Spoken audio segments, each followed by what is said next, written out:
Welcome to Real Estate Investing Abundance, the show for busy, fulfilled professionals like you to learn how to develop financial independence built on solid, passive real estate investments. Now, here is your host, Dr. Alan Lomax. Hello, enlightened investors. Delighted to be with you. Welcome back to our show, as today we take a look at Olympic failure to real estate glory with Hans Struzyna. And let us find out how he came into being from Olympian to luxury real estate broker and multifamily investor. So Hans, take us into the show and share an experience that helped you to be who you are today. Hey, Alan, appreciate you having me on. Thank you for the opportunity to share a little bit with your audience. To just kick it into gear with your first question, an experience that really helped me be who I am today. The thing that comes straight out of my recesses of my memory was my dad always giving me advice to the effect of work for yourself, start a company, build a business, grow it, work for yourself is the best thing. And he, as an attorney, for many years worked through different law firms and was a partner and all that stuff, and then went out on his own. And so he had seen sort of both sides of this. And so I took that advice and started doing pressure washing and auto detailing for some of my neighbors, and basically as a way to make some money over the summer. And after just passing out a handful of flyers in my neighborhood and getting, I think it was at least 3 or 4 phone calls, I ended up making, at the time, it was like $300-400 in a week or two. And at the time when I was not driving, I think I was 12 or 13 even. I was literally taking my car washing stuff in a wheelbarrow down the street so I could detail their cars. It was kind of mind blowing that I could just come up with an idea, create a flyer, hand it out to some people, have them call me and make that kind of money, because the alternative at that time was to get a minimum wage job. And that, in a very short period, set me on this sort of entrepreneurial kick.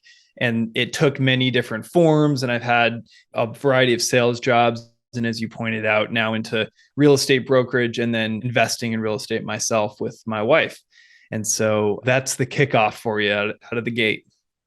What a wonderful trajectory, actually. And to find that kind of success at a young age and to actually be able to compare that to what you would have earned in a minimum wage job, and to come to the realization that you had a whole lot more control over your destiny than what probably most 12, 13, 14-year-olds ever come to realize. Hans, you started out as an Olympic rower. Tell us about that journey. Not many people are into Olympic rowing.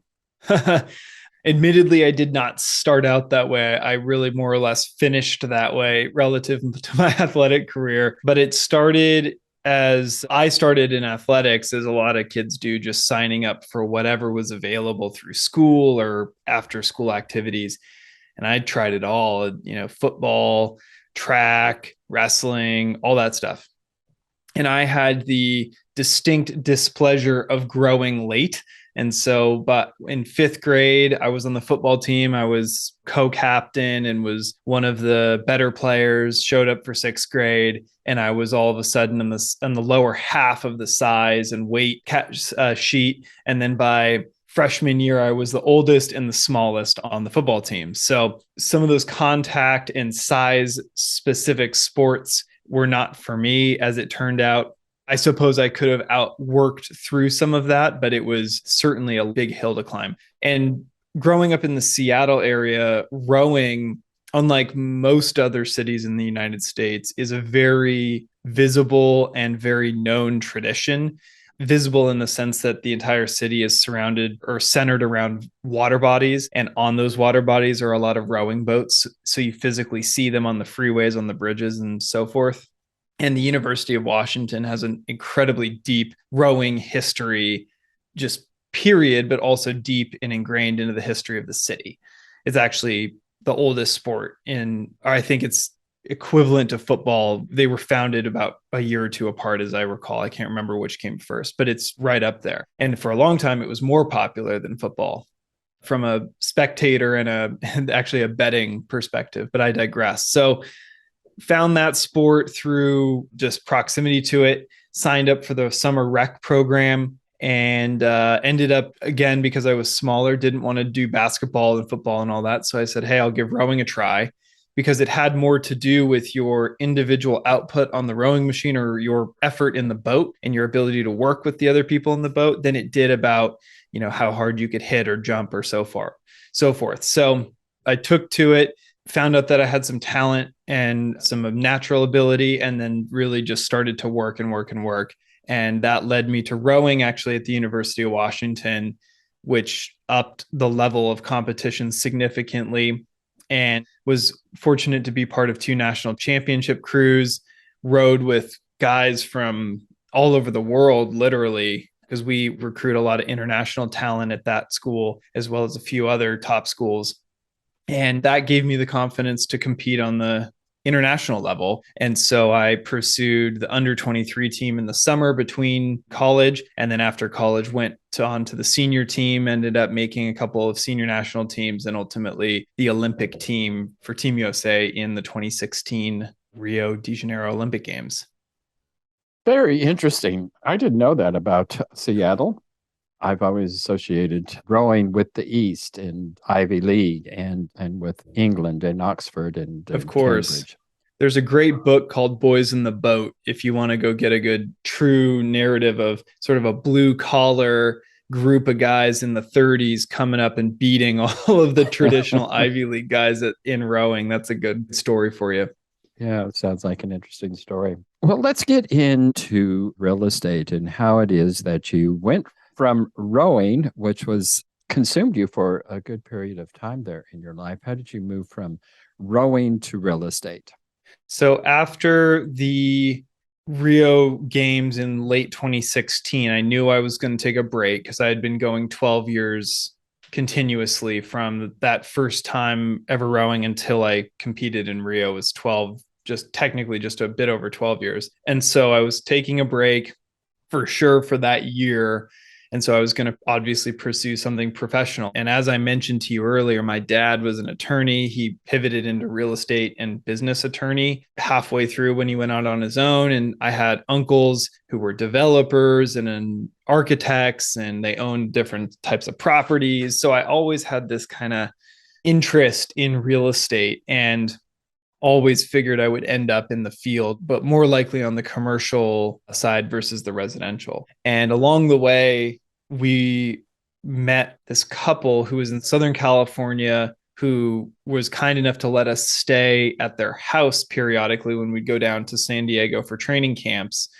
They were real estate agents. They were also doing flips, and they had what I determined was a pretty awesome lifestyle. And I started to befriend them and just ask about what they were doing. And it really intrigued me. It seemed very flexible. It seemed like you could work as hard as you wanted and hopefully reward yourself based on the effort you put in. There was multiple avenues. You could flip houses, you could sell them, you could wholesale them, you could build, you could remodel, there's all these ways to be involved, not just one avenue of representing buyers and sellers. And so after the Olympics was over and I was taking that break, they called me and, long story short, asked me to come to San Diego, gave me an opportunity to be their expansion team leader here in the East Bay, which basically meant I was making a bunch of cold calls. And when I would get a lead, he would fly up, help me work it because I wasn't licensed at the time. And he would do all the agent stuff and I would do all the back end sort of thing to help him until I got licensed.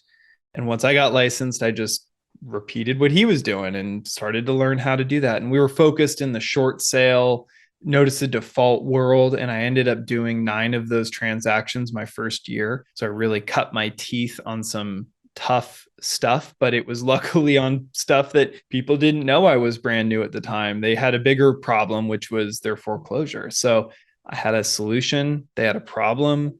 I called them, followed up, did the deals, and ended up doing all right for the first couple of years. And eventually realized that niche in that sort of the way that the team was structured wasn't quite what I was looking for. And at about that time got introduced to my current team leaders and mentors, David and Andrew, through a social connection. And their son was starting to row. They were very successful real estate agents. And I was like, hey, they're doing something I'm not doing. So let's see what I can potentially learn from them. And my wife and I spent a week, literally a week, drafting an email to them as to why I should join their team and what I could do for them. And they liked that. And they brought me in and gave me an opportunity. And the rest is history. That was just over 4 years ago now.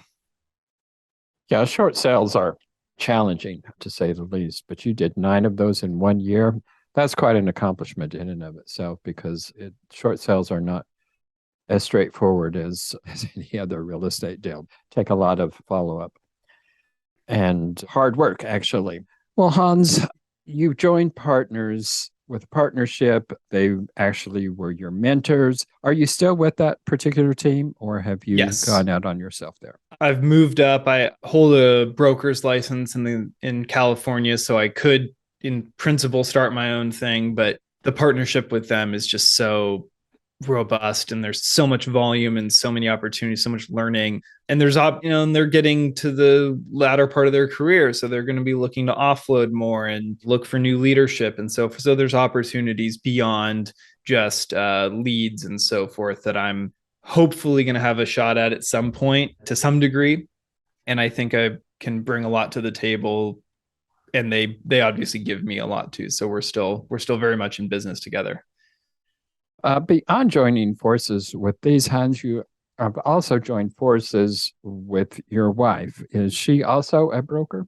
She got her license about almost just under a year ago now. And so, yes, she is, but also an Olympic rower, was building and scaling an online fitness business that she really did some really wonderful things with, and is starting to scale that down now as she transitions into real estate. But before she got licensed, we were doing all the podcasts, all the Reading Rich Dad, Poor Dad, and everything else. And I was convinced her that real estate investing was a pretty good deal.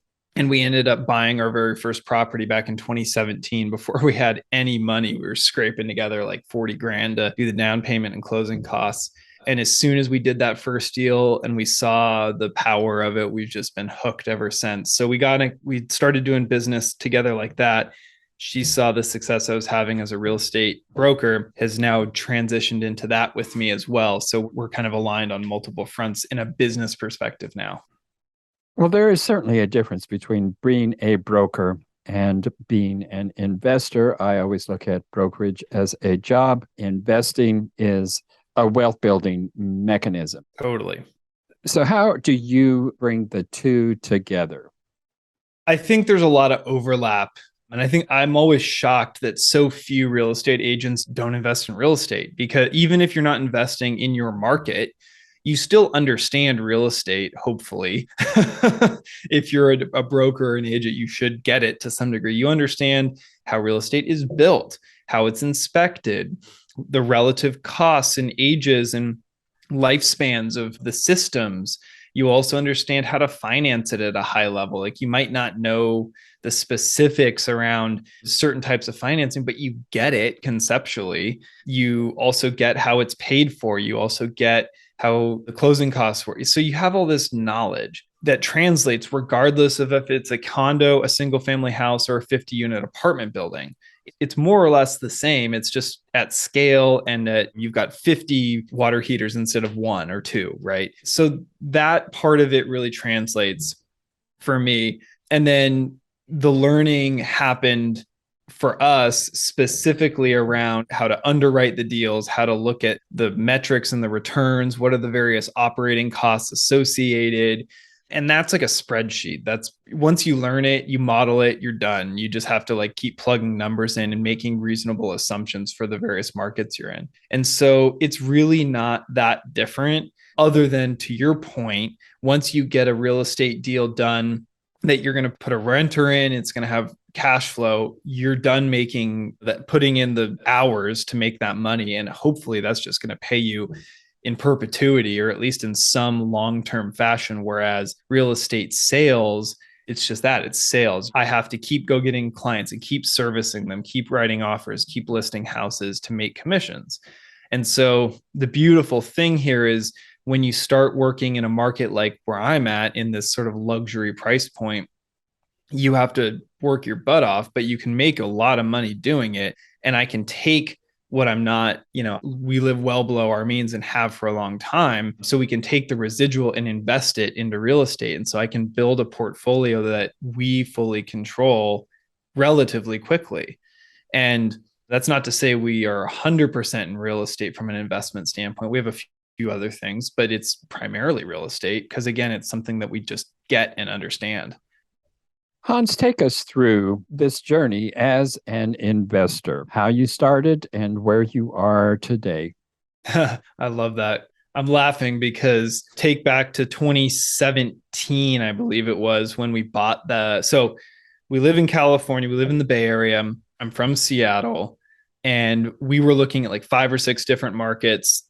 The last one we looked at before we went into Tacoma, Washington, was in Kansas City. And I started doing the math. We were going to fly out there. I was like looking at plane tickets, Airbnb, car rental, food. It's like, man, if we do that once a year, we're going to wipe out about 50% of the cash flow of whatever we end up buying, because we were looking for duplexes at the time because we didn't have any money, as I mentioned. So I was like, where can we go that we already go anyways, that's got sort of a similar characteristics to a market like Kansas City? And I found Tacoma, Washington, which is about 50 minutes south of Seattle. When I grew up there, it was a place you did not go. You look at the history, the crime, drugs, gang related activity. It was a depressed area for a long time. And it has since shot off like a rocket. It's pretty remarkable, actually, what's happened there in the last 10 years. But we found this duplex that had been sitting for almost half a year, which at that time was a really long time in that market. Most places were selling in a couple of months or less. And it was about $50,000 below the average. So it was a $245,000 duplex. Most of the other ones in the area were selling for about $300,000.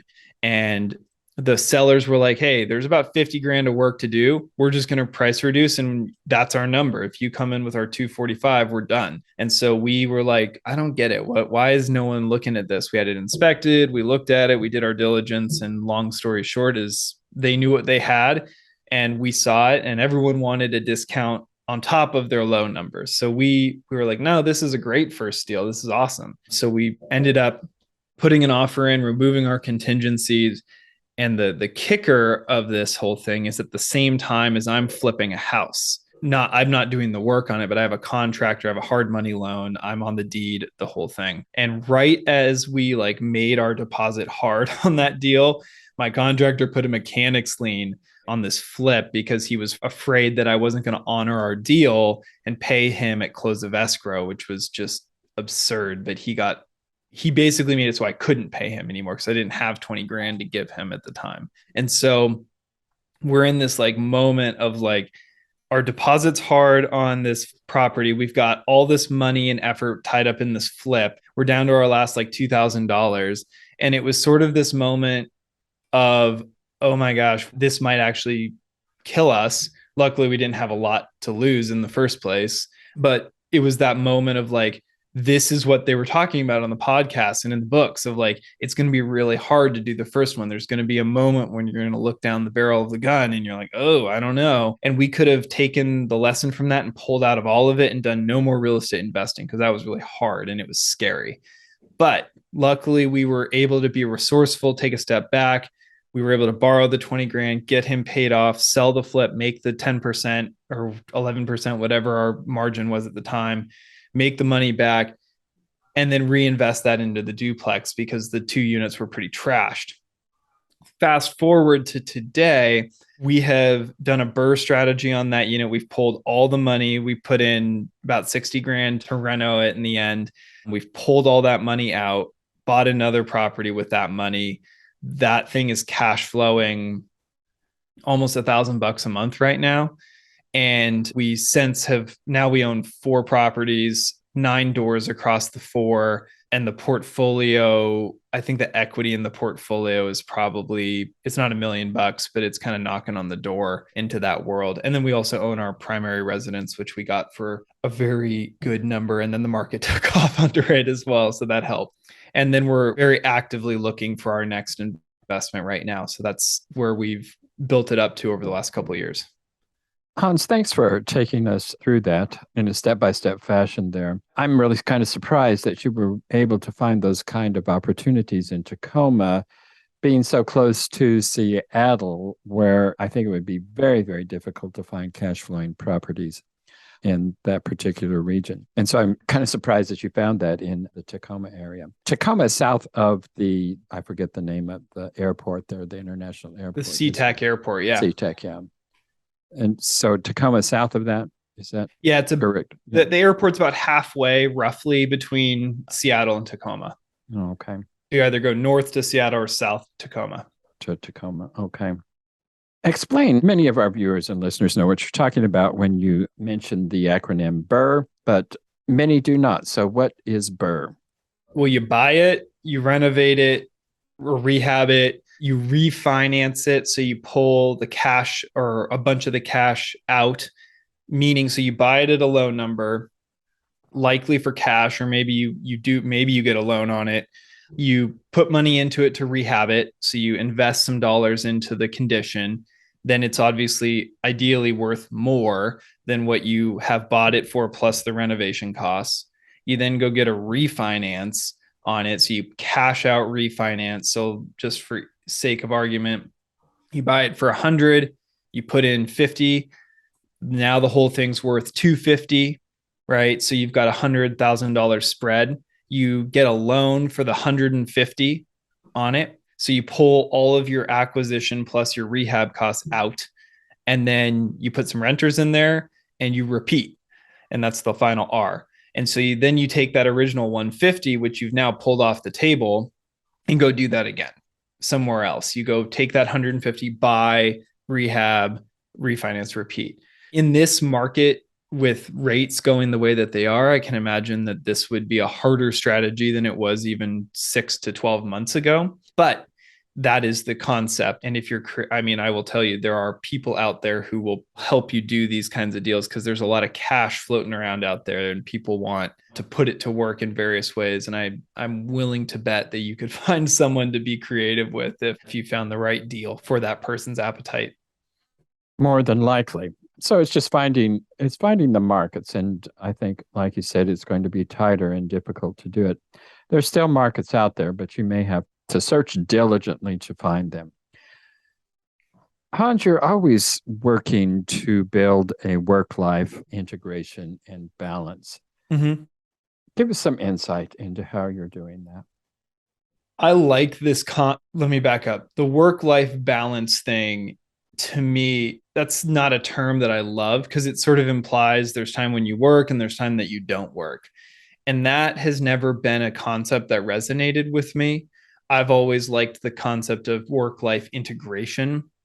As a real estate agent broker, I'm always kind of responding to emails or responding to text messages or looking at property or doing something related to real estate on the weekends, on the evenings, in the mornings, you name it, right? Some might call that working too much. I think it's personally what I want to be doing all the time. And so work-life integration to me is knowing what you want to be doing every day and spending some time doing it every day. But that also comes with like, what are your, hobbies and cooking and spending time with your significant other or your friends and family, doing social activities. Like, how do you work all of these things together? One example I can give you is we like to host, we like to socialize. We have a house, we have a really fabulous block. We love our neighbors, we love our community. And so one of the things that we do is we do this drinks in the driveway thing. And that's what we call it. We actually learned this. We're part of Keller Williams. We went to a family reunion. Someone was talking about how do you work a neighborhood? How do you build yourself as an expert? Drinks in the driveway was something that we heard there. Like, man, we want to do that. And so like once a month, all we do is we have this list going of all our past clients, all our friends in the community, all our neighbors, all these people that we want. It's like a couple hundred people at this point. We say, hey, on Friday from 5 to 7, come to our house. We're going to do drinks in the driveway. Bring a chair, bring a cocktail, just bring yourself. We'll have beers and wines there ready to go. And we just have like a social hour on our front porch and our front lawn with everybody. And we strategically try to get a couple of our past clients in there, a bunch of our neighbors and friends, people we don't know. We tell people to bring people sometimes. And it's a networking opportunity. It's a socializing opportunity, and it builds and feeds our business at the same time. So that's kind of an example of like, how are we incorporating business, social, fun, all of that kind of stuff into one thing? And that's just one small example of what I like to think of as that work-life integration. Well, that's a good concept. Integrating what we enjoy doing in terms of family and business. And what a warm and friendly way to do that with friends and coworkers and family members. Bring them all together in a very warm and welcoming environment. Enlightened investors, I've enjoyed being with you today. Look forward to being with you in our next episode. Hans, thanks so much for being a part of the show today. Thanks for having me on. I appreciate the opportunity. Thank you for tuning in to Real Estate Investing Abundance, brought to you by Steve Talker Capital, a company working for passionate professionals like you to develop financial independence built on solid, passive real estate investments. As part of our efforts to make the world a better place, Steve Talker Capital contributes to activities and organizations committed to better understand the equine. These endeavors attempt to enhance the human treatment of horses worldwide. Steve Talker Capital, working for a world where all creatures, great and small, flourish abundantly. For resources to develop your financial independence, connect with us at stevetalker.com.